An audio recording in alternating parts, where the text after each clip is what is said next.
Hi, my loves. Welcome back to the Starscartel channel. If you don't know, I'm Star. The message I heard is Saint Lair. The scripture comes from Testaments of the 12 Patriarchs, the Testament of Gad, the ninth son of Jacob and Zilpah.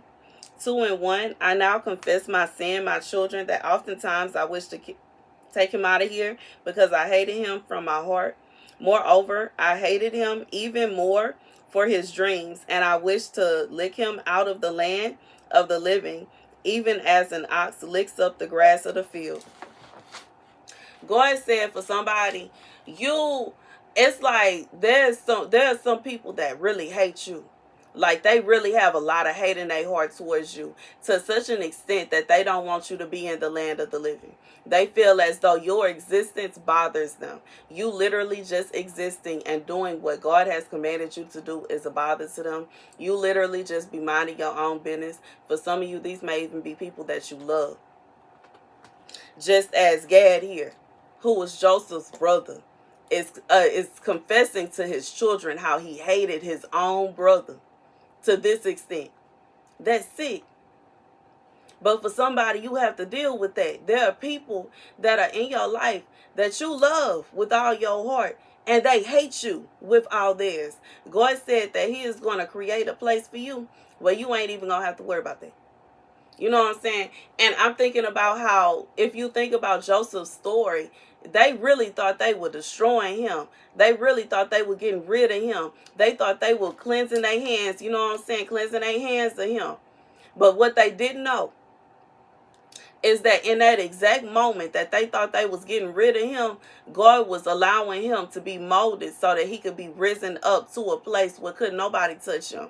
And God said for somebody, you have went through that molding, and it's time for you to rise up to that place where can't nobody touch you. Ain't nobody gonna be able to say nothing about you. Whatever they feel, oh well, too bad, too sad. And that's the message, you know. And a lot of these people that feel this way about you, God said they gonna go through it.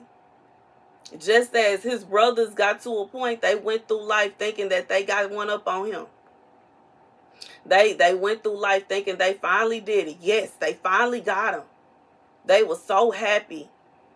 And then they realized that just because he was gone don't mean he was no longer his father's favorite no more. It wasn't a situation where he was just forgotten as if he was just never born.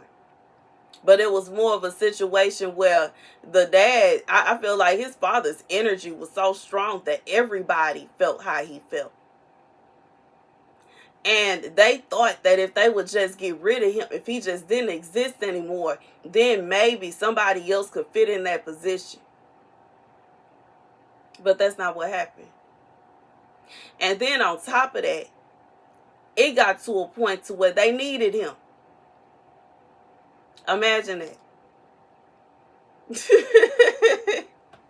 But God said for some of y'all, baby, when I said that was 3, 2, 1. But imagine that. But for real, for some of y'all, it's going to be that kind of vibe. It's going to be that kind of vibe. God going to pull you up out of there.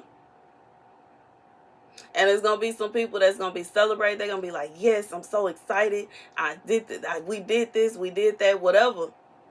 You know what I'm saying? And y'all may have already went through that part where, yes, we find all the celebrations, popping the balloons, you know what I'm saying, popping bottles, you know, loud parties, everybody dancing and jigging and all over the place.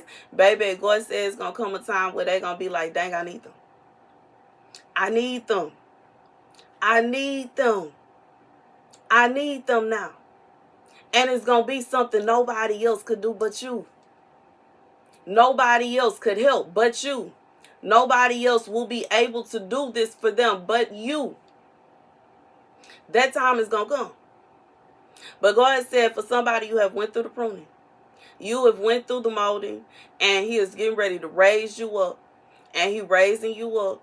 And guess what? You're going to be in your place of being risen up. And then it's going to be a situation where the very same person, the very same people that wanted to get rid of you, they wanted to take you up out of here, they going to need you, and nobody else is going to be able to help them but you. That's the message.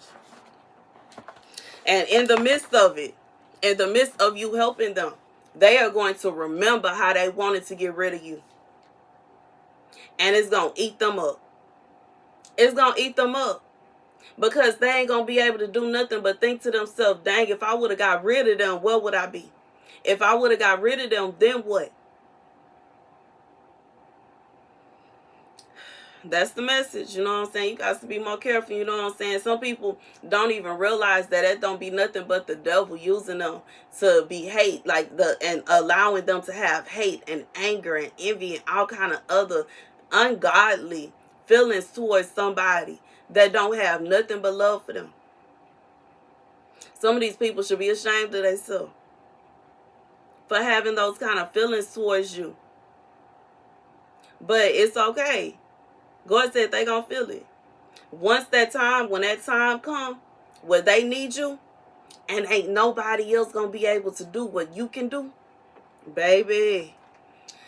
Whoo, God said reckoning day. That's the message. Thank you guys for watching. Be sure to like, share, and subscribe. Deuces.